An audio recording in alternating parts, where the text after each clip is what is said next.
sábado, que aqui está chuvoso, muito chuvoso. Estamos completando aí, acho que uns 10, mais de 10 dias de céu cinza aqui.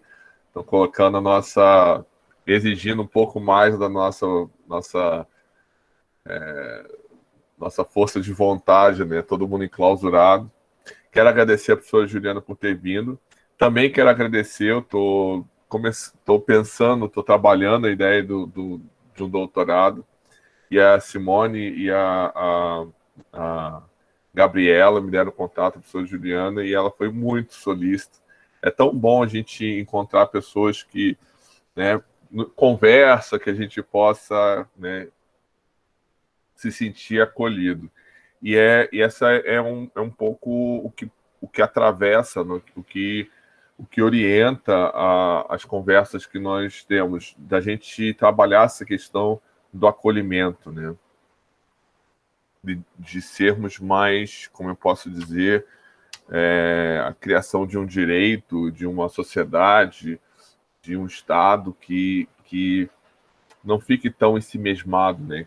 Que seja um Estado acolhedor, que a gente acabe um pouco com as nossas fronteiras, né?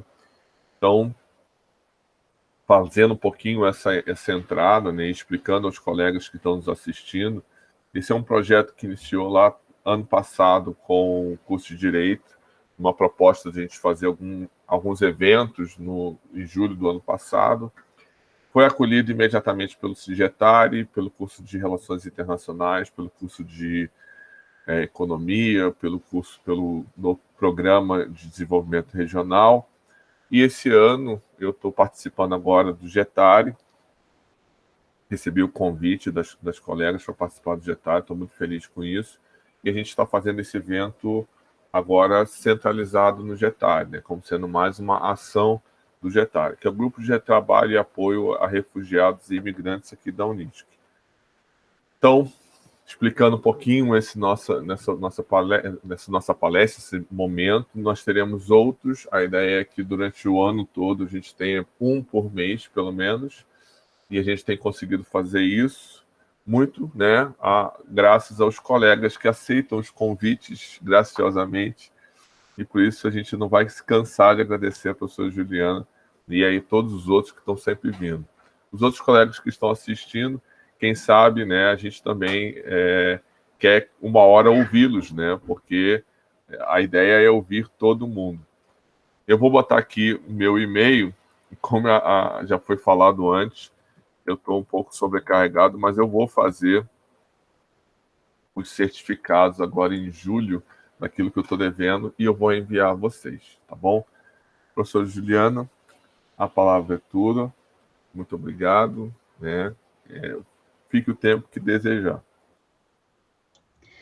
Então, eu queria inicialmente agradecer o convite que me foi formulado pelo Getari, né?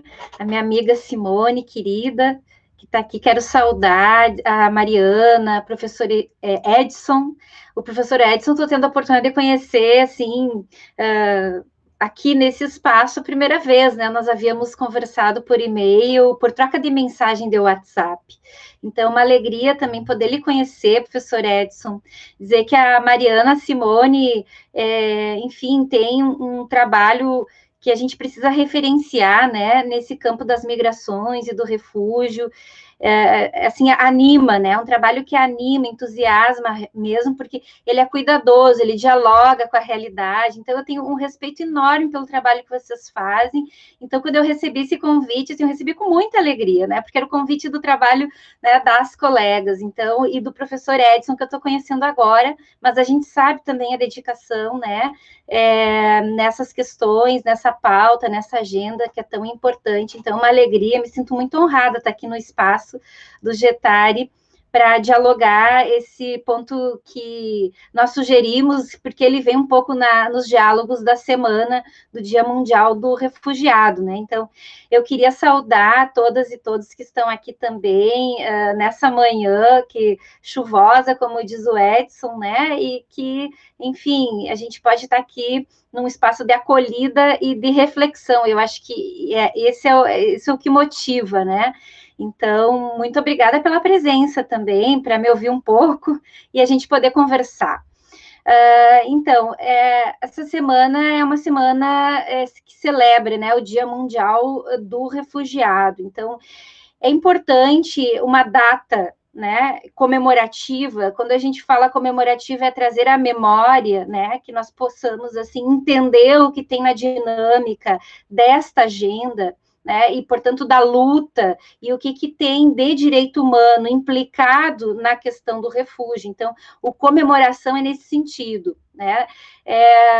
E também as ações, os processos, as práticas, enfim, toda a luta ligada à questão do refúgio. Então, é importante datas como essas que possam potencializar o diálogo sobre a agenda e também chamar a responsabilidade, né, dos estados, e quando a gente fala dos estados, a gente fala das instituições como um todo, a partir dessa dinâmica, assim. E, é claro, a gente sabe que muitos colocam também na linha de uma perspectiva de resiliência, né, a resiliência dos refugiados que passam por tanto sofrimento no processo de deslocamento humano, né, do desenraizamento que está implicado em deixar a sua terra, né, o seu local de nascimento ou de vivência para ter que se reconstituir em outro lugar. Então, é claro que todo esse respeito também a essas pessoas que passam pelo processo, né? Mas nós gostamos de conclamar muito mais nessa data, referenciar, sim, essa luta humana, né? Que é de cada um e cada uma, como uma energia, né? Por dignidade, uma luta por dignidade, mas, sobretudo, enaltecer a responsabilidade dos estados. Eu acho que esse é o ponto, assim, para a gente começar a nossa conversa. E por que responsabilidade dos estados, né?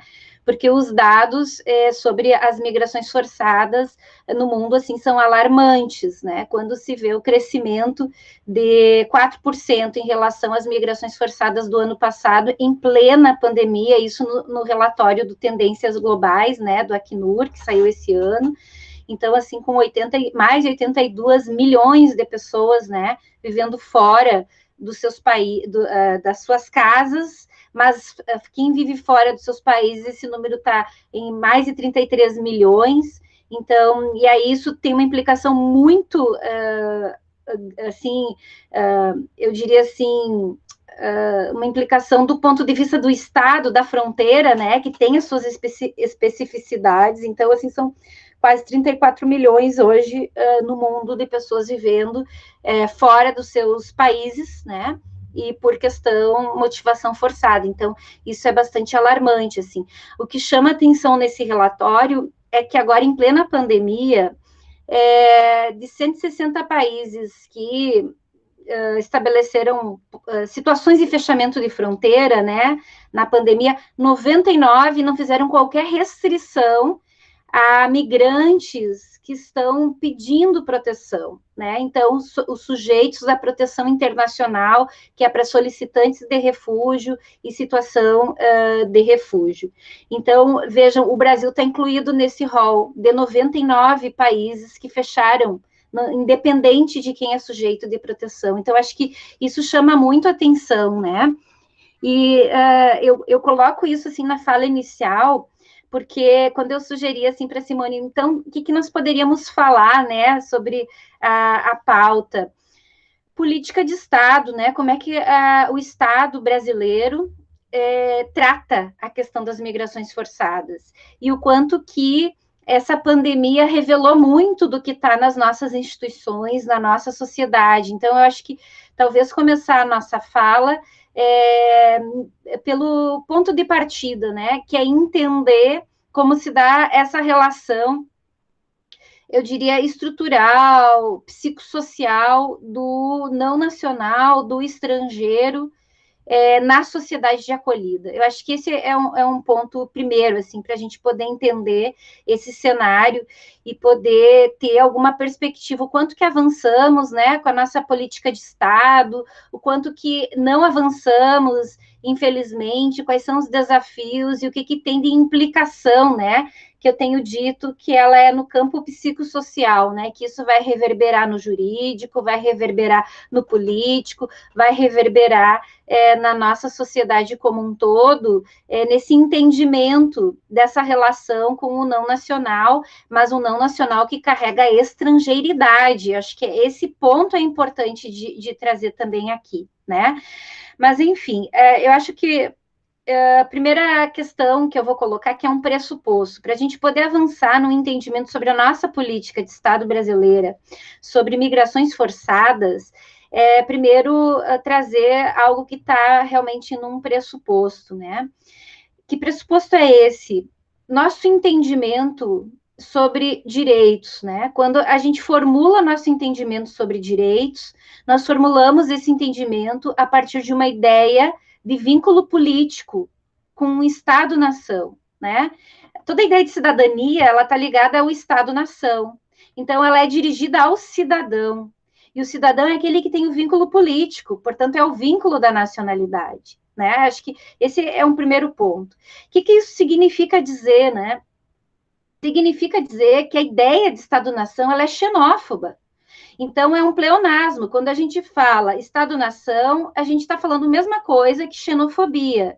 Então, a xenofobia ela é estrutural, ela é originária do Estado-nação. Ela aceita e se estrutura na legitimação da exclusão do outro pela nacionalidade, né?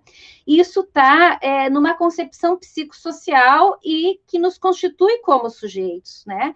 Nós, como sujeitos, nos constituímos a partir de uma falta. Nós nos percebemos como sujeitos na medida que somos separados e nos entendemos um corpo separado da mãe, né? Aquela onde a gente tem o nosso alimento, o conforto, o amparo.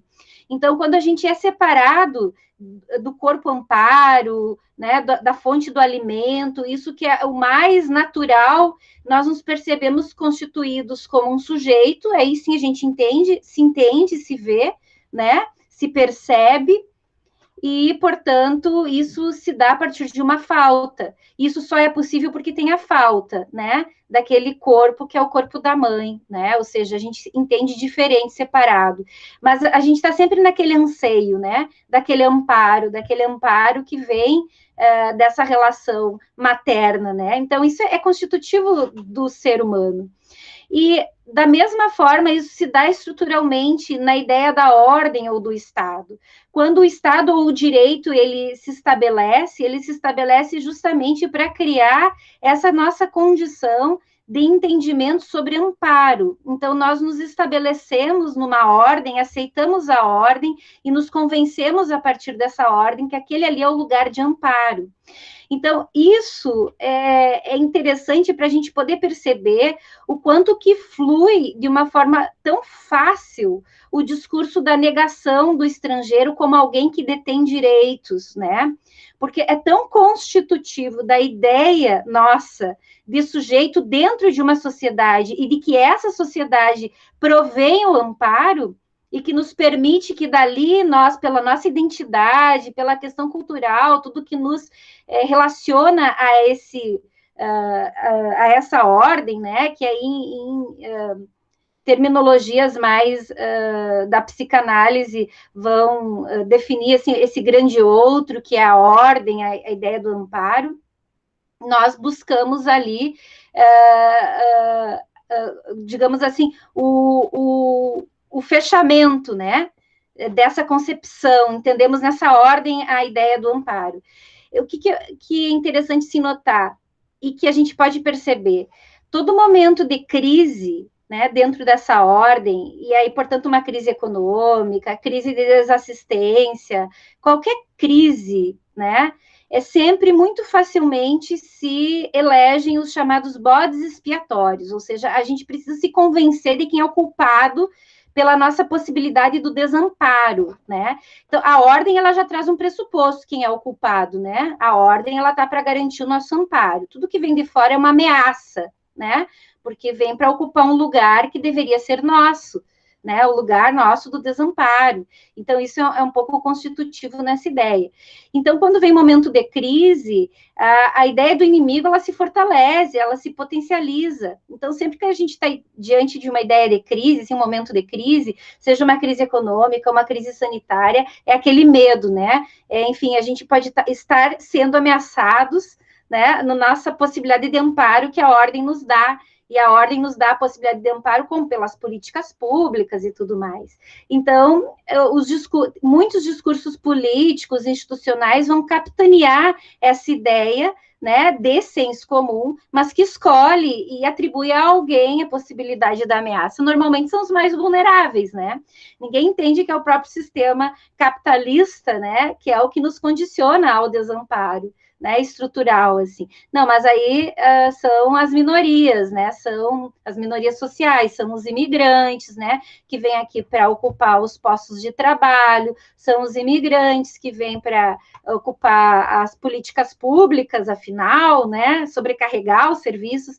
Então, esse tipo de discurso que muito facilmente é disseminado, né? E por que a gente reproduz de uma forma tão fácil, né? Porque é isso que está na nossa Constituição, a gente nasce se apoiando, se constitui se apoiando na ideia do Estado e da nossa nacionalidade como algo que ali irá nos amparar, a ideia da identidade nacional. Então, são os nacionalismos, né? A ideia do nacionalismo, ela está muito implicada na nossa Constituição como sujeitos, né? Então, isso tudo para falar de xenofobia e para dizer que o quanto que os traços da xenofobia, eles estão dentro de uma política de Estado voltada a grupos sociais, no caso, a gente está falando de imigrantes e refugiados. E agora a gente vai entrar, assim, num outro ponto, né? Então, essa ideia do pressuposto. Só antes de concluir, não sei se vocês em algum momento já tiveram a oportunidade de ler a Declaração Universal dos Direitos Humanos, né? A gente escuta o direito de migrar, né? O direito de migrar está lá na Declaração Universal dos Direitos Humanos, então temos o direito de migrar. Mas se a leitura for feita de forma mais atenta, se vai perceber que tem lá, sim, o direito de migrar, no artigo 13 e tal, mas é dentro das fronteiras, e o dispositivo legal, ele é claro. Então, assim, não existe um direito humano de migrar, né, para fora das fronteiras. Então, o direito humano de migrar, nessa concepção de consenso, a partir daquilo que nos orienta como matriz de entendimento de direitos, de sujeito de direitos, toda essa nossa agenda de direitos e de direitos fundamentais e humanos, ela naturaliza a exclusão do não nacional. Então, é a ideia de cidadania que está dentro, inclusive, da Declaração Universal dos Direitos Humanos, né? Então, nós não temos reconhecido em nenhum documento internacional o direito humano de migrar para além das fronteiras. Mas lá na declaração está escrito, é assegurado o direito ao asilo. Interessante, então, professora, a gente tem lá uma expressão do direito humano de migrar. Não, porque isso faz parte de uma mesma estrutura de exclusão, né? Mas que bom que pelo menos constou expressamente o asilo dentro da declaração. O que isso significa dizer? Significa dizer que a presença do não nacional dentro de uma ordem, e aí a gente vai, acho que a palavra ela cabe bem, a presença do não nacional dentro da ordem, né? Ela precisa ser justificada. Porque há um pressuposto de que o estrangeiro, ele é uma ameaça à ordem. Esse é o pressuposto constitutivo da ideia do Estado-nação. Então, qualquer presença, ela precisa ser justificada. E aí, muito facilmente se justifica a presença humanitária, né? A presença humanitária, porque, afinal, sempre nós negamos, né? Temos uma necessidade de negar aqueles nossos ímpetos mais violentos de negação do outro, né? Ninguém se admite um fascista, né? Ninguém se admite ser racista, né? ninguém se admite ser alguém com discriminação pela condição de um outro que não representa a sua identidade, né? Eu não sou racista, eu não sou xenófobo, né? Eu não sou.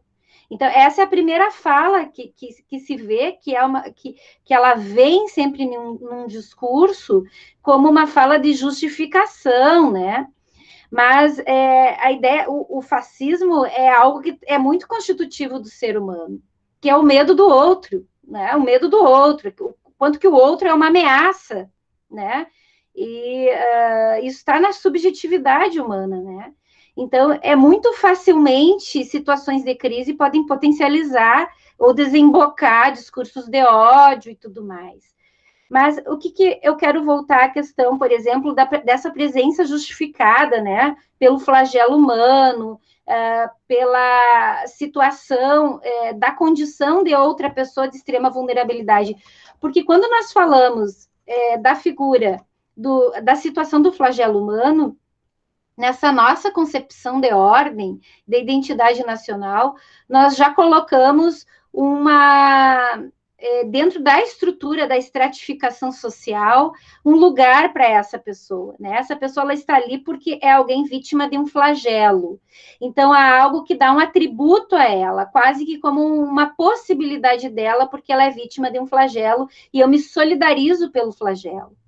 Então, a ideia da justificativa, né, de justificar a presença de um outro, desde que esse outro não represente uma ameaça e que aquela presença ela se justifique porque ela tem que estar qualificada, né, em uma concepção, por exemplo, humanitária.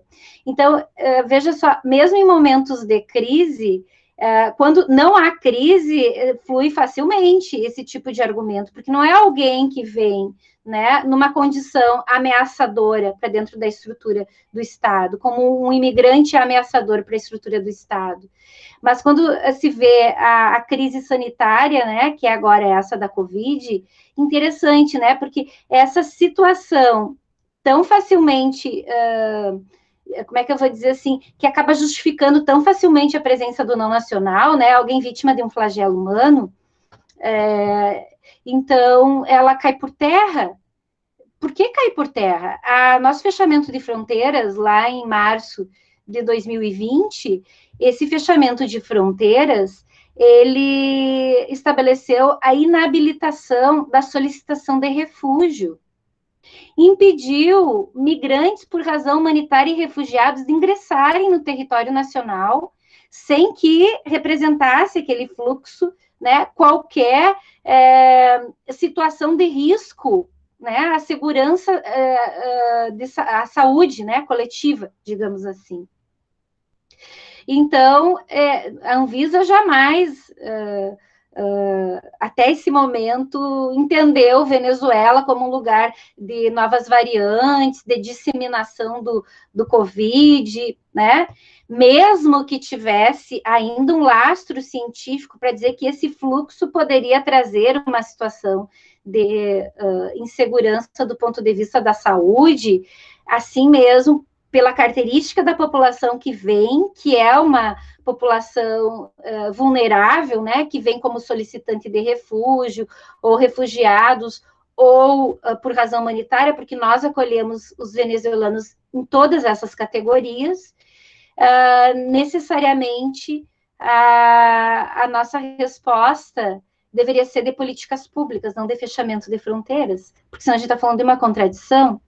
Então, vejam que nós aceitamos a justificativa da presença pelo flagelo humano, né, desde que nós não sintamos uma ameaça. Então, essa é a estrutura xenófoba, né, que está muito disseminada em setores da nossa sociedade que hoje, infelizmente, são esses que estão no poder, né, na administração dos atos de governo. O que significa dizer...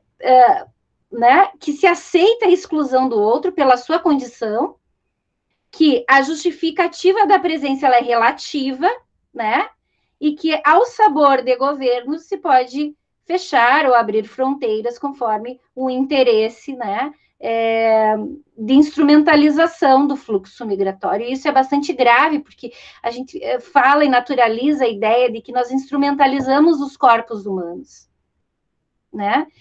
Bem, essa portaria que fechou, a primeira portaria 120 que fechou a fronteira o ano passado, 17 de março de 2020, ela chegou ao ponto, sem pudor nenhum, de dizer lá, feche as fronteiras aos venezuelanos, porque há risco de sobrecarregar o sistema de saúde, o SUS, né, o sistema de saúde brasileiro, que deverá atender os nacionais, e usa exatamente essa expressão xenófoba, né? Primeiro os nacionais e fecham-se as portas. Então, se naturaliza, né? Veja, se constitui uma concepção discursiva de desamparo, né? E que as pessoas compram aquela ideia como tudo bem, não tem problema, antes para o nacional, como se a vida humana ela pudesse ser distinguida, né, por condição humana, de classe, raça, nacionalidade. Então, é tão grave ter isso num texto de uma portaria, né, em pleno século XXI, quando já imaginávamos termos avançado tanto, né, na agenda em consensos mínimos civilizatórios de direitos humanos. E não, só que não, né? Porque na questão dos migrantes e dos refugiados tem algo muito mais estrutural, que está nessa constituição da ideia do Estado-nação como algo xenófobo. Então, vejam só, apenas em 2017 nós conseguimos instituir no Estado brasileiro a política de Estado, né, para migrantes baseada em direitos humanos. Em 2017, até então nós tínhamos uma legislação da década de 80, resquício da ditadura, que entendia as migrações como algo absolutamente securitário, né? Ou seja, as migrações, elas justificam um total controle do Estado, porque a migração é sempre uma ameaça. Então, o Estado usa e instrumentaliza a migração, né? Seja por entendê-la como útil, necessária, né?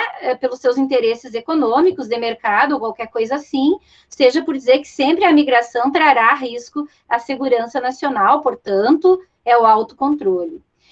Nós, 2017, reconhecemos direitos fundamentais aos migrantes, um rol de princípios, né, de direitos humanos para as migrações, como a não criminalização, o princípio da regularização migratória, da igualdade de tratamento e oportunidade, né, dos imigrantes, da inserção laboral, local, né, e produtiva dos imigrantes. Tudo isso está lá nos rols, né, de princípios e direitos fundamentais que estão ali na lei de imigração.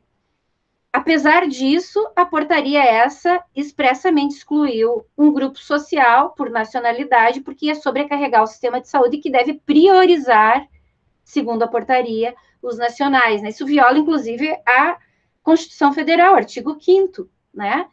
Mas, ok, então, a nossa política de Estado, nesse momento, ela está sendo extremamente atravessada por políticas de governo que usam o discurso do estado de emergência para instituir estado de exceção.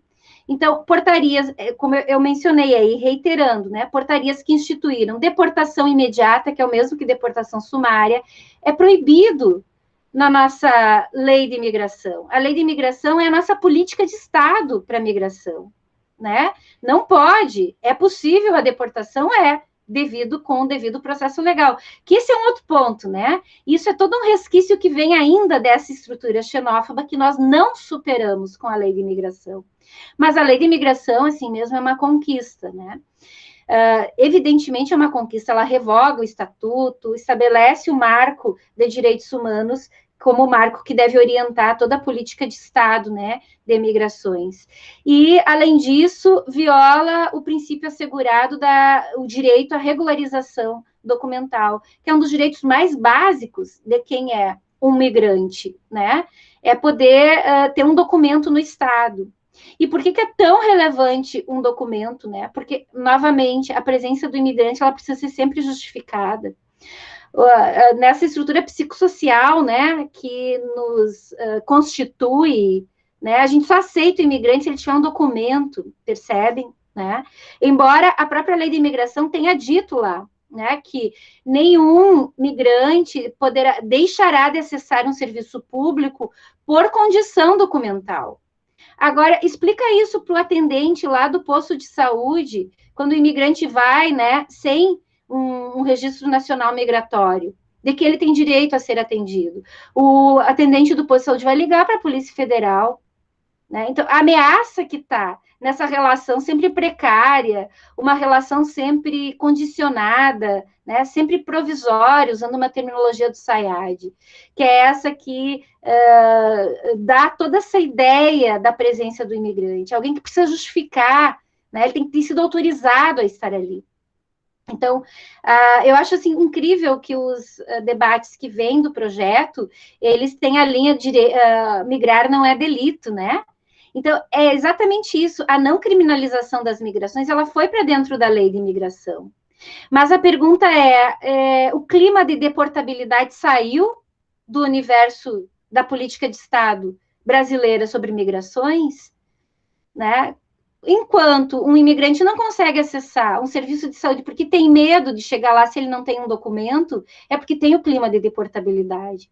Quando a gente está há mais de 1 ano e meio, agora fizeram pelo menos para os venezuelanos, né, a alteração com a portaria essa do dia 23, última, a 655, que permite a regularização migratória dos que entraram no período do fechamento de fronteiras, exceção aos venezuelanos, né, para que possam acessar a operação acolhida.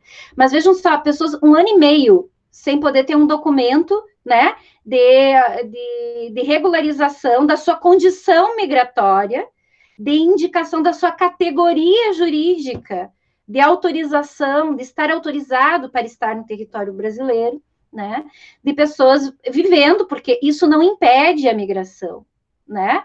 Pessoas vivendo sem esse documento no território brasileiro. Isso não impede a migração, né? Por que não impede a migração? Porque a migração é uma condição humana, né?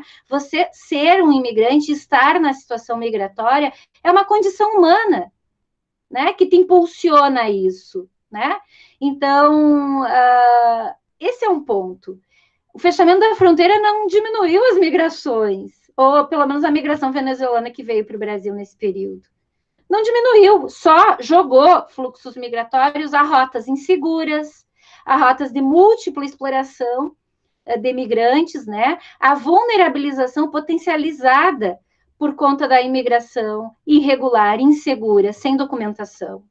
Então, jogou pessoas em situação de vulnerabilidade a uma vulnerabilidade ainda pior e num momento mais grave de crise sanitária. Então, o que nós estamos falando, né, que nós tivemos uma política de governo que vem promovendo não só pela questão de como conduz a pandemia, que isso é um outro debate, né, com hoje mais de 511 mil mortos, não sei os dados de hoje, né, mas ontem nós tínhamos 511 mil mortos no Brasil pela pandemia, mas é o desastre humanitário em todas as frentes dos grupos e das minorias sociais, né? E também dos imigrantes, quando colocam um contingente absurdo de imigrantes a rotas inseguras da migração. Só para citar um exemplo, o imigrante, para poder trabalhar, ele precisa ter uma carteira de trabalho, né, que se faz digitalmente hoje, e se faz ela tendo o CPF. O CPF é possível fazer num posto, por exemplo, do Correio, né? Não precisa ter um RNM, não precisa ter um registro nacional migratório.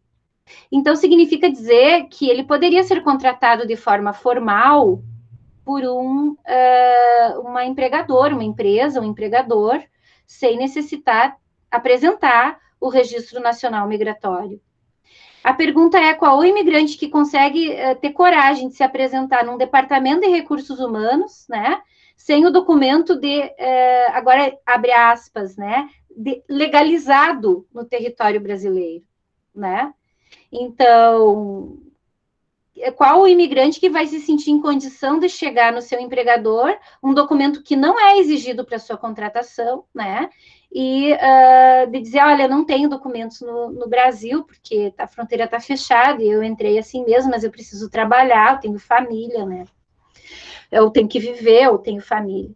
Então, assim, vejam, assim, para trazer algumas questões, né, sobre naturalização da violência, naturalização da exclusão, naturalização da classificação dos corpos, né?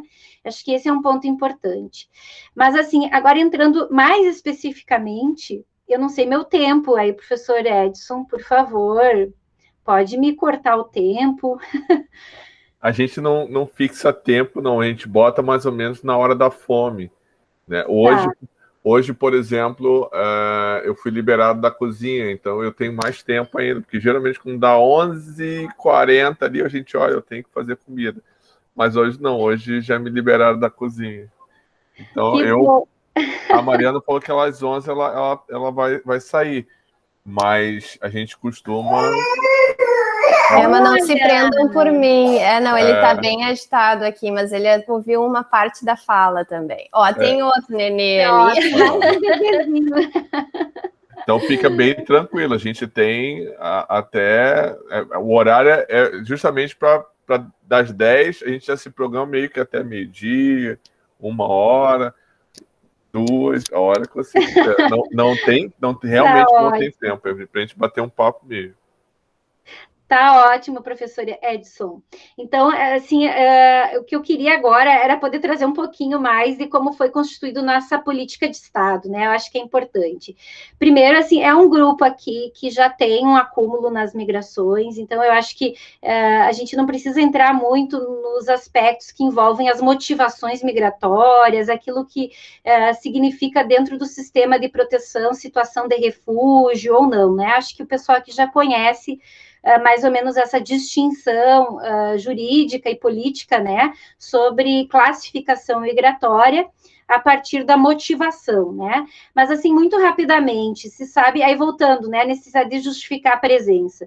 Como a presença que decorre do flagelo humano, ela seria mais justificável, né, pelo nosso espírito humanitário que nos constitui, né? Vejam que cabe um pouco de ironia, né? De fato, porque, enfim, para justificar dentro desse espírito humanitário, significa dizer que nossa estrutura jurídica e das convenções internacionais coloca o refugiado, né, dentro de um sistema de proteção. E que bom, né? Isso, a Gabriela menciona ali a caridade.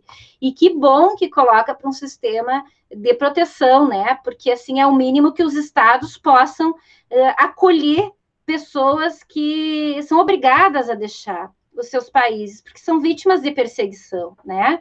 Ou que são vítimas de massiva violação e grave violação de direitos humanos. Então, assim, que bom que conseguimos minimamente avançar num regime jurídico internacional que proteja as pessoas oriundas dessa migração que se justifica mais facilmente como forçada, que são as pessoas vítimas de guerra, de perseguição de maneira geral e dessas violações tão sistemáticas de direitos humanos, né? Então, eu quero dizer assim, que bom que temos esse marco. Mas o que eu quero dizer, pessoal? Quanto mais frágil é o sistema de recepção de imigrantes que não tem esse tipo de justificativa, né? Ou motivação migratória, mais necessário é o fortalecimento do sistema de proteção para quem é migrante nessas condições. O que eu quero dizer com isso? Se nós tivéssemos um direito humano de migrar, assegurado numa legislação geral de migrações, né, que a pessoa vem e migra, né, enfim, como um direito humano, né, eu quero viver nesse outro país, não importa a motivação, mas eu quero viver naquele país como um direito, né, constitutivo do seu ser humano. Então, talvez nós não precisaríamos ter que reivindicar tanto um regime jurídico de proteção para as pessoas que não fazem uma escolha, né, mas que são obrigadas. Porque teríamos uma política de Estado que recebe imigrantes, né, que acolhe imigrantes. Mas como isso não é aquilo que constitui as legislações, de maneira geral, né, é preciso, então, ter um sistema jurídico de proteção em relação aos migrantes forçados, porque são pessoas muito mais vulneráveis e suscetíveis, né? São obrigadas a deixar os seus países. Desde 97, então, a gente tem, no Brasil, o sistema de proteção incorporado na nossa legislação interna. Olha, mais um presente! Mas que amor essas crianças! Então, a gente tem mais uma situação, né, dentro da nossa política de Estado, aberta aos direitos humanos desde 97, que respeita os tratados internacionais, a Convenção de 51 para refugiados, e também todo o que nós avançamos no processo de Cartagena, né, que vem desde 84, que não é não são tratados vinculantes, mas que nós observamos na nossa legislação interna. Significa dizer que, para as migrações forçadas, nós reconhecemos tanto a situação clássica da Convenção de 51, que está ali, que estabelece os critérios subjetivos, né, de elegibilidade de quem são os refugiados, né? Então, pelo fundado temor de perseguição, pelas 5 variáveis que estão colocadas na lei de refúgio, mas também nós reconhecemos o critério objetivo. O critério objetivo é aquele da grave e massiva generalizada violação de direitos humanos, que foi incorporado na Declaração de Cartagena de 84. Então, nós colocamos tudo isso para dentro da nossa política de Estado em 97. Importante registrar isso. Em 2012, nós tivemos um fluxo bastante expressivo vindo para o Brasil de haitianos, que eu sei que vocês acompanham muito, né? A população também haitiana, aí na cidade de vocês, né? Então, nós recebemos, assim, de forma muito intensa esse fluxo, começou lá em 2011, vindo para cá. Em 2012, nós tivemos a nossa política de Estado relativizada por ato de governo. Então, embora o argumento fosse, como o fluxo era muito intenso, se sustentava a massiva e generalizada violação de direitos humanos aos haitianos. Em decorrência disso, houve uma interpretação restritiva da norma, da política de Estado. A interpretação que o CONARE deu foi de que precisaria associar à grave generalizada violação de direitos humanos, que é um critério objetivo, o critério subjetivo, ou seja, o fundado temor de perseguição. Uma interpretação, assim, bastante forçada, né, da nossa lei, que ela não condiciona, né, em momento nenhum, o critério objetivo ao critério subjetivo. Mas não se concedeu o estatuto prima facie, né, a condição prima facie de refúgio aos haitianos. Contudo, a política de governo daquele momento entendia que também não era possível que o Estado brasileiro instituísse aqui um clima de deportabilidade. E o que fez? Inseriu para a norma geral de migrações, né, criou o chamado visto humanitário por ato administrativo. Então, a primeira vez que o visto humanitário, ou por razão humanitária, foi reconhecido pelo nosso Estado, foi por ato de governo, e não por política de Estado, com o visto humanitário aos haitianos. Então, não se deportava, o clima era de acolhimento, né? Acolhimento. Então, vejam, há toda uma necessidade de entender também o que é a estrutura do refúgio. É uma estrutura super pequena, são pouquíssimos agentes públicos que trabalham na estrutura, né, do sistema de análise da situação dos pedidos de refúgio por parte do Ministério da Justiça. Então, é como é que eu vou dizer assim, é uma estrutura muito pequena, né, que tem que analisar o processo de elegibilidade de muitas pessoas que pedem e tal. Então, é uma estrutura pequena. Foi uma resposta administrativa também para gerir, né, a questão desse fluxo, mas que deveria ter sido, por política de Estado, assegurada dentro do sistema de refúgio, mas não foi. De qualquer forma, nós tivemos uma resposta de direitos humanos, uma resposta de acolhida, de documentação, né, então, foram documentados com visto humanitário, tinha lá um prazo, mas depois se começou a se renovar por outras portarias, entende? Então, esse era o clima. Só que, a partir da lei de imigração, essa questão da massiva e generalizada violação de direitos humanos, que está associada à ideia da migração forçada, né? Ela vem para dentro da lei geral, da lei de imigração, ela entra para a lei geral.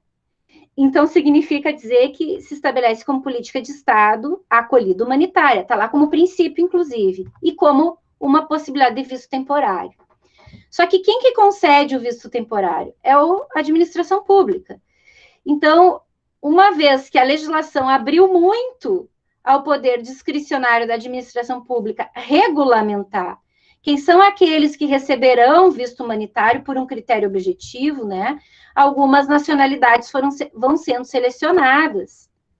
Dentro da grave e generalizada violação de direitos humanos, não tem espaço para o critério subjetivo, né? Então, tem que ser a condição do país, não é porque a pessoa é individualmente vítima de uma violação de direitos humanos que ela tem acesso à razão humanitária.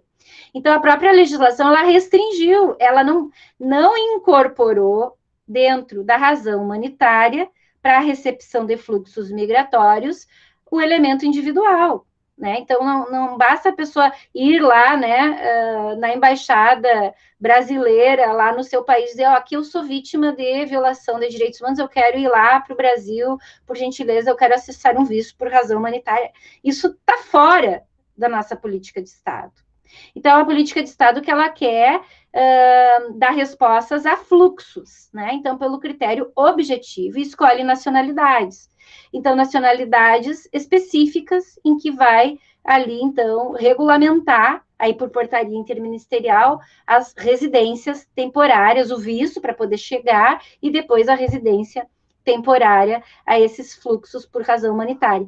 Então, é uma situação que está dentro da lei de refúgio, que veio para lei de imigração. A pergunta que se fez em 2018 é, será que ter trazido aquele inciso 3º do artigo 1º da lei de refúgio para dentro da lei de imigração não se estaria esvaziando o Instituto do Refúgio no Brasil, ou seja, colocando uma desproteção, né? Fluxos migratórios oriundos da massiva e generalizada violação de direitos humanos? Essa era uma pergunta. Mas o que esse governo... e aí esse é o problema quando nós estamos à mercê de governos de plantão, né? O que nesse momento histórico confirmou? Não, né? Depende de cada governo. Então, é uma política de Estado muito atravessada por políticas de governo. Curiosamente, em 2019, esse governo, que não é nem um pouco progressista, né, que não tem compromisso com os direitos humanos, desde os discursos, desde as práticas, reconheceu de forma prima facie os venezuelanos como refugiados, aplicou a política de Estado, né, sobre a grave e generalizada violação de direitos humanos, para dizer que os refugiados, então, que os venezuelanos também são acolhidos como refugiados no Brasil. Quando um Estado também faz o julgamento sobre classificar, né, um certo fluxo migratório como refugiados oriundos de um outro país, ele faz um julgamento sobre a situação política do país de envio daquele fluxo migratório. Então, onde é que está a contradição? Que bom, né, que o governo reconheceu a política de Estado de 97 para esse fluxo, sem dúvida nenhuma. Né? Tem massiva e generalizada violação de direitos humanos, isso é indiscutível. Tem insegurança alimentar, tem uma situação de muita necessidade vivenciada pelos venezuelanos hoje, isso é fato, né?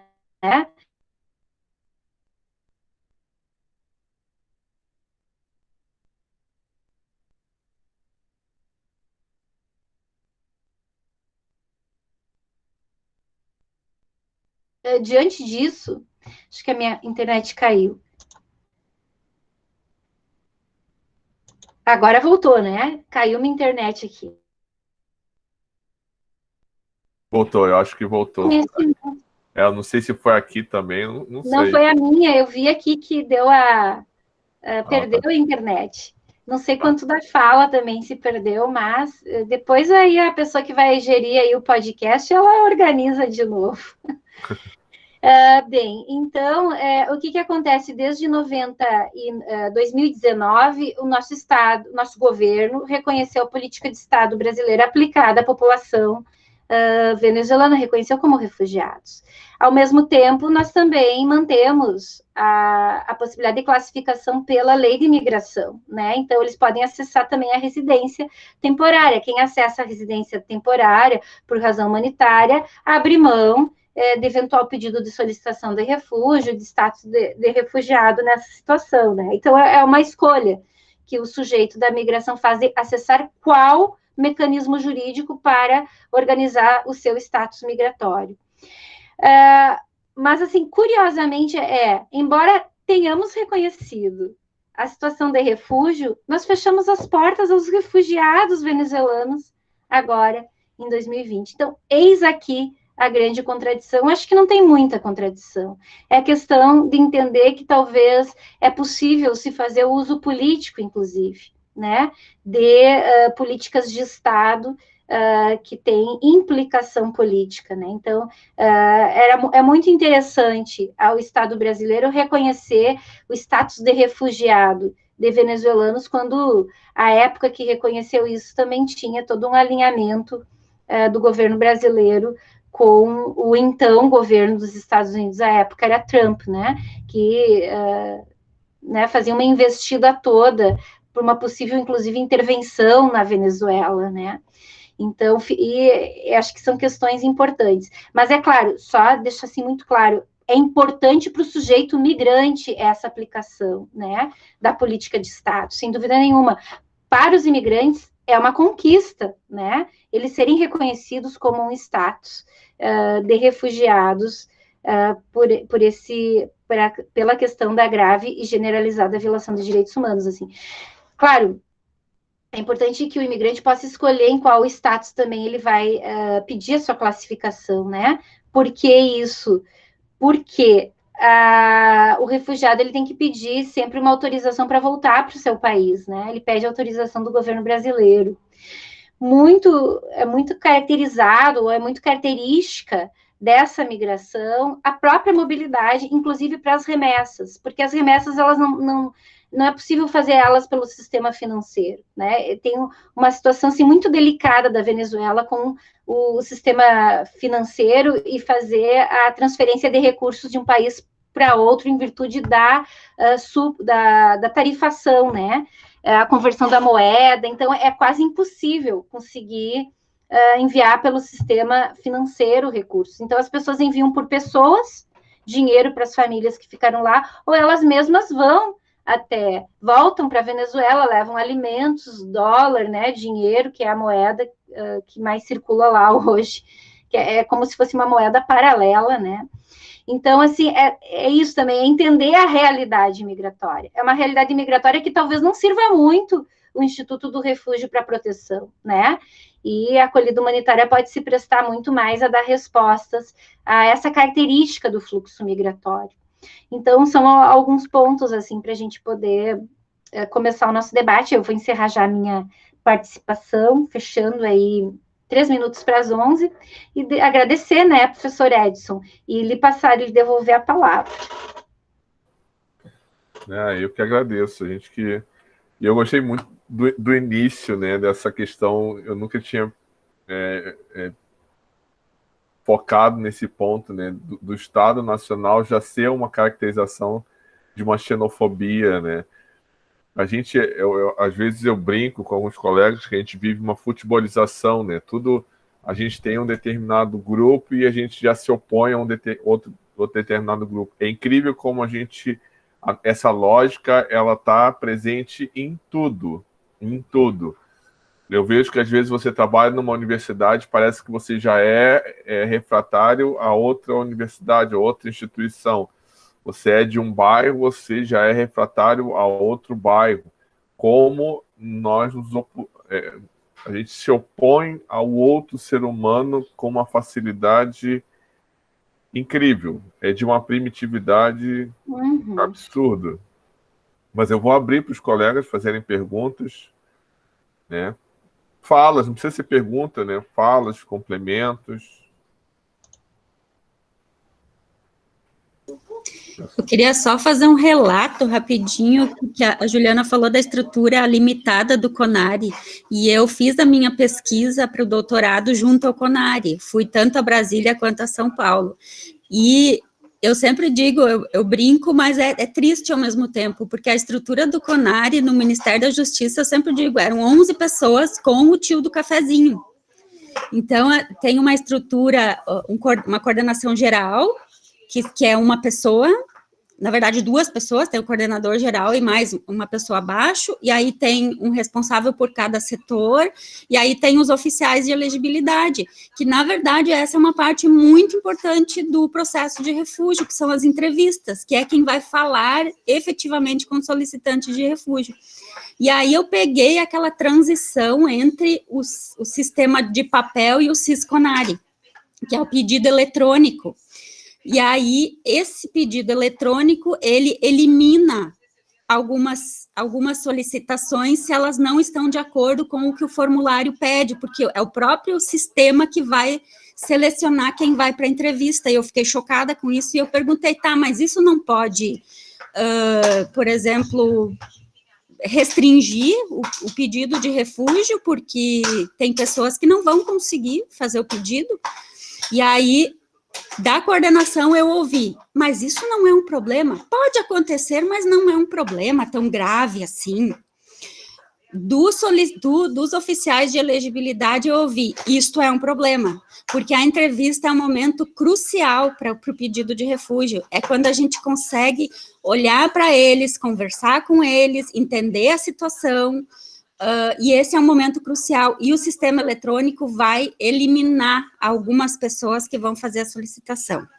Então, foi isso que eu ouvi naquele momento. E aí, também, uma preocupação muito grande dos oficiais com o número de pedidos que estavam parados à época, que eram mais de 100 mil, eram 160 mil quando eu fui, em 2019.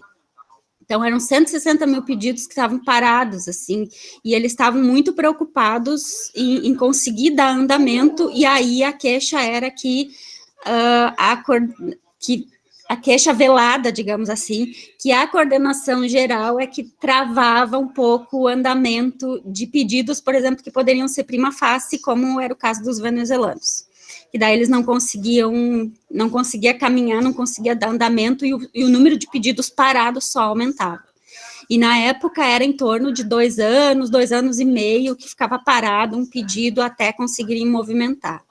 Então eu fiquei, na verdade, triste de ver que, assim, setor que é tão importante para a acolhida dos refugiados no país e para, oficialmente, assim, dar andamento na vida das pessoas que estão solicitando refúgio, tem uma estrutura tão limitada. E aí uma pessoa da coordenação me disse assim, mas não há interesse político.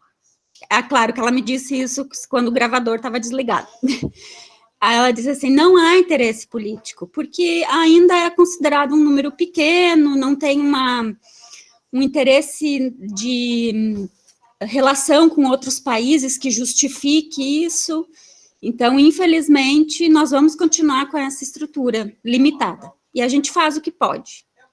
Né? Muita coisa eu ouvi em off e não pôde ir para a minha pesquisa, né? Para aquilo que eu escrevi. Mas eu fiquei, assim, bem intrigada como a distância entre a coordenação geral, mais precisamente o coordenador geral, a distância de entendimento do que significa o refúgio para aqueles que estão fazendo as entrevistas, que conversam com os solicitantes. É anos-luz de diferença de interpretação do que é o refúgio, o pedido de refúgio na vida das pessoas. Porque para aquele que está na ponta, lá em cima, que está no topo, é só uma questão burocrática administrativa. Para aquele que está lá embaixo, conversando com as pessoas de perto, é uma questão humanitária, é uma questão que tem relação com a vida das pessoas. Então, é anos-luz de diferença, assim, a interpretação, só que quem toma as decisões é o burocrata, né? Então, assim, foi muito esclarecedor para mim fazer essa pesquisa e ver de perto como funciona. E respeitar também, apesar de terem muitos problemas também com relação aos oficiais de elegibilidade, porque eles não são da área, eles são remanejados de outras áreas. Os de São Paulo, por exemplo, são todos da Infraero, uma área que não tem nada a ver com a questão do refúgio, das migrações. Então, eles passam por eles têm muito boa vontade, eles passam por uma capacitação, o que não impede que também façam juízos de valor, como, por exemplo, quando a solicitação é para refugiados LGBT. Então, eles fazem perguntas totalmente que não deveriam ser feitas, assim, para saber se a pessoa realmente é perseguida por ser LGBT. Então, essas coisas, assim, detalhes, mas, assim, o nosso sistema de refúgio, ele deveria ser muito mais valorizado, como uma política de Estado mesmo. Dentro da política de Estado, ele deveria ser muito mais valorizado, e deveria se investir nele. Só que, nesse governo, não vai acontecer. Não aconteceu nos outros, que dirá nesse. Só queria contribuir, assim, com essa experiência que eu tive. Sem dúvida, sim, Simone, eu acho que é entender também como se dá a importância que o Estado dá, né, para a questão, para a estrutura interna. Eu acho que esse é o ponto, né, então, nada como o trabalho empírico, né, que você pode estar ali, pode perceber, né, pode, de fato, trazer elementos que mostram, né, se a gente não tinha antes, assim, uma dedicação a entender, a dinamizar essa política de Estado, né, agora, então, muito pior, né. Então, e é que foi justamente agora, então, que a gente precisaria mais, né, porque os fluxos aumentaram de alguns anos para cá, que a gente está com um fluxo muito maior. Uhum. E aí eu sempre me lembro da professora Deise Ventura, que ela diz que a política migratória brasileira é à la carte. As coisas vão surgindo e aí vai se arrumando uma solução para tentar enquadrar aquela situação. E aí a gente tem uma proliferação de portarias, de vistos humanitários para uma nacionalidade para outra. Não tem uma política estruturada no sentido de atender, de fato, a população migrante. E a lei, ela acabou deixando muito a brecha disso, né, Simone? É verdade, além de ter mantido, né, o poder discricionário na questão da concessão dos vistos e residência, né, expressamente a lei manteve isso. Esse é o elemento mais securitário mantido na lei. Deixou tudo para ato de governo, então, criou lá as categorias de uma forma bem geral e deixou o resto para ser regulamentado por ato de governo. Então, esse é um grande problema, né? E que isso é verdade. Aí ela é usada a política ao sabor do governo de plantão, né? E quais são as ideias que mais constituem, né?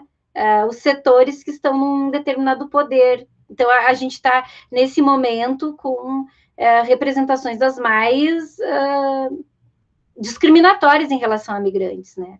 A gente não pode esquecer as falas, né, do Bolsonaro sobre refugiados, dizendo que os refugiados eram a escória, né, da humanidade, uma fala perversa, né? É inacreditável pensar uma fala desse nível, assim, se você pega falas como, por exemplo, do Onyx Lorenzoni, né, que é uma das pessoas mais centrais desse governo de discriminação em relação aos imigrantes, dizendo que a imigração, para nós, ela tem que ser valorizada pelo aquilo que o imigrante pode trazer de mão de obra qualificada. Então, baseada na ideia da imigração como utilidade, sabe? Então, essas ideias são muito presentes hoje enfim, nesse governo, né, que está nesse momento aí encabeçando, né, o cumprimento da política migratória. Então, realmente é algo que preocupa, né. Como diz, tem uma frase do Derrida que é muito interessante, né, ela diz que o Derrida, ele fala que todo direito interno, a ideia do direito ligada às migrações, ela é baseada numa hospitalidade sempre condicionada. A hospitalidade absoluta, ela não se vê dentro do direito. Direito justamente diz isso, né? Condiciona. Então, a ideia do direito, ela está numa ideia de condição. Né? Eu acho que o pessoal já está indo, a gente já vai ter que ir se encaminhando, né? Acho que a fome já começou a bater. Então, mas ele usa uma expressão que eu acho muito legal, porque ele diz assim, porque a lei, ela é paradoxal, perversível e pervertora. Então, assim, é a armadilha que pode estar no conteúdo da própria lei. Quando a gente não conseguiu avançar no reconhecimento do direito de migrar como um direito humano, né? Isso dentro do rol de princípios da nossa política de Estado. Mas a gente pode sustentar, né, que a racionalidade da lei, ela quer acolher, porque a gente colocou lá não criminalização, né, e regularização documental. Mas realmente, e é bem difícil porque quem aplica a lei de imigração faz a interpretação totalmente restritiva, né? E a entende a partir da securitização, assim. Se você vai em qualquer posto de Polícia Federal, é extremamente burocratizado, né, o entendimento, mas é para além disso, é de entender que sempre a imigração, ela tem que atender rigorosamente os critérios e um pouco mais. A gente vê isso na questão da naturalização, né, Simone? Que a gente estava, da Polícia Federal, colocar, inclusive, exigência extra portaria, né? Aquela situação que a gente estava acompanhando. Então, esse é o problema da discricionariedade da Polícia Federal nos processos migratórios no Brasil. Eu até cheguei a questionar isso para algumas pessoas da máquina pública, se não seria um problema isso. Quando da mudança da lei, por que não colocar, então, uma entidade civil para organizar, para fazer a recepção e as questões burocráticas da migração? E aí a resposta que eu tive foi, mas isso não é um problema, a Polícia Federal está acostumada a fazer isso. Então, isso não é um problema. É muito melhor que seja a Polícia Federal que se preocupa com a segurança do país do que uma entidade civil que não conhece muito bem, não tem o know-how da Polícia Federal nessas questões. Então, é muito difícil. E aí o lobby da Polícia Federal, quando da aprovação da própria Lei de Imigrações, foi muito grande para não perder a discricionariedade sobre a questão migratória no país. Assim, só para eu socializar com vocês um episódio que foi ótima essa interlocução agora, Simone, a partir da questão da PF, né? Agora que veio a portaria nova, desde o dia 23, então a gente já começou a encaminhar, os venezuelanos estão aqui na nossa região, né? Para regularizarem a documentação. Só que antes disso, evidentemente, eu entrei em contato, né? Para saber como eles estariam aplicando a situação. Aí, evidentemente, as perguntas começaram a vir, mas estão aqui desde quando? Essas coisas, né? Não, agora estão abrangidos pela portaria nova, né? Não, sim, com certeza e tal. Aí, agora a gente vai regularizar, podemos marcar, e eu falei, inclusive tem uma dessas pessoas que está trabalhando, porque a empregadora registrou, né, com o registro, a carteira de trabalho digital, o CPF. Como assim sem o RNM, que é o Registro Nacional Migratório? Simples, gente, é porque não precisa esse documento para formalizar um empregador. Então nem informa isso, porque nós vamos precisar multar essa empresa, porque nós temos que ter o controle, sim, de quem está trabalhando nas empresas, porque senão a gente evita com isso o trabalho escravo. Então, vejam a ideia do controle, o discurso que está, né? Nós protegemos. Quando nós controlamos e fiscalizamos, nós estamos protegendo o trabalhador migrante, né? Mas, assim, a pessoa foi contratada, né? Ela não tinha o RNM e ela foi contratada porque não precisa o RNM. E aí ele sugere que, se ficarem sabendo da empresa que fez isso, eles terão que ir lá para notificar a empresa. Olha, eu confesso que eu não encontrei nenhuma portaria que dê esse tipo de atribuição à PF, né? De notificar o empregador que contratou sem exigir RNM, né? Porque isso não está no rol dos documentos a serem exigidos, né? Para a contratação de uma pessoa na relação laboral, né? Então, para ver como se dissemina discursivamente, né? E aí, qualquer empresa que escuta isso, eu não vou querer sofrer uma multa, eu não quero saber, sabe? Então, é como se dissemina a ideia do controle e a falsa ideia de que esse controle está dando proteção contra o trabalho escravo, né? Que, sabem? Então, é um pouco disso, assim, mas essa é um pouco, né? Essa é um pouco até, um pouco não, é também a lógica, por exemplo, da Operação Acolhida, quando estavam entrando 800 pessoas por dia na fronteira, e aí o que se faz? Faz uma triagem na fronteira e deixa lá a sua identidade, a foto, tem que tirar a foto, tem que deixar a sua digital, tem que fazer todo um cadastro da pessoa para saber quem ela é. Então, e fica lá com a Polícia Federal, fica lá, embora seja o Exército, essas informações são mandadas para a Polícia Federal, para controlar essa pessoa, por onde ela transita, se ela vai para outro estado, e aí, no momento em que as pessoas mal conseguiam sair de Pacaraima, né, que é o lugar que é a fronteira. Então, a gente vai ter muita dificuldade de se livrar dessa sanha securitária que o Estado brasileiro tem em relação ao imigrante. Claro, vamos lembrar que é o imigrante pobre, o imigrante negro, o imigrante da América do Sul, ou ali do Haiti, ou de Senegal, dos países pobres da África. Agora, se o imigrante vier de um país europeu, ele dificilmente vai sofrer esse tipo de controle. Exatamente. Mas devolvo a palavra ao Edson para os encaminhamentos.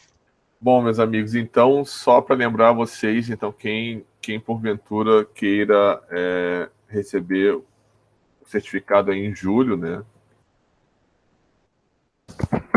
Estou botando meu e-mail. E, na verdade, minha vontade é continuar a conversa. Eu acho que a gente ainda tem tanta coisa para discutir e compreender. E, às vezes, um pouquinho também desabafar, porque a gente olha e vê um Estado que é construído para excluir, né? Para excluir a mulher, para excluir o negro, para excluir o nordestino, para excluir para tudo, né? E a gente vê um Estado que 6% sei lá, meia dúzia de pessoas contém 50% da riqueza do país, né? Ou seja, a gente cria todas as lógicas, elas são perversas, elas não são para... Você não tem um Estado para promover a dignidade da pessoa humana. A gente tem um Estado para manter um sistema que ele é cruel, né? Ele é cruel em todos os seus pontos.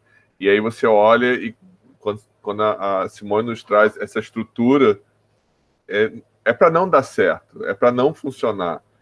Então a gente tem, agora mesmo, havia um encaminhamento para uma política de desmantelamento do SUS, né? A pandemia mostrou para a população a necessidade do SUS. Ou seja, a gente às vezes não enxerga o óbvio, como, por exemplo, nós não enxergamos que todos nós somos frutos de migrações, né? Todos nós aqui somos frutos de migrações. Então, a gente não consegue enxergar. Eu vejo, por exemplo, aqui na cidade de Santa Cruz, muitas pessoas festejando o dia do imigrante, e no dia seguinte ele está rechaçando o imigrante do Haiti ou da Venezuela e de qualquer outro país que não seja da Europa, como disse a Simone. Então, na verdade, a nossa cultura ainda é muito primitiva. Professora Juliana, muito obrigado mais uma vez. Acho que a gente não vai cansar de agradecer, né, Simone? Assim como a gente vai agradecer a todos que estão aqui nessa manhã. Olha lá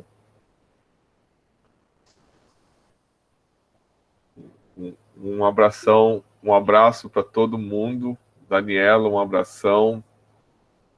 Natália, Elisângela, Larissa, Jonathan, Gabriela, Brenda, Nicole, Daniele. Muito obrigado. Eu que agradeço. Muito, muito obrigada. Adorei participar desse espaço. Quero dizer que estou sempre à disposição, professor Edson, a prof. Simone, né, minha amiga querida, olha o bebezinho ali. Estou sempre à disposição, né? E eu quero organizar para a gente ter um momento junto do Migrade com o Getari. Eu acho que pode ser algo incrível para a gente falar, pontuar algumas questões, assim. Depois a gente pode organizar a metodologia, mas já quero deixar aqui feito o convite, se como grupo nós teríamos essa possibilidade de nos reunirmos os dois grupos. Eu acho que a gente tem muito de experiência para trocar, né, da extensão, da pesquisa, e acho que a gente pode dinamizar bastante. Se tiver interesse do Getari, aí fica aí o meu convite e a gente organiza. Mas fiquei muito feliz. Mais uma vez, obrigada, viu, para todas e todos que estão aqui até esse momento. Valeu. Então tá, um bom final de semana a todos, né? Sigamos, eu acho que vai ser muito legal esse encontro. Eu acho que com certeza vai ser muito legal esse encontro, com certeza. A gente construiu muita coisa legal pela frente, tá bom? Um abração, gente. Tchau, gente. Bom final de semana.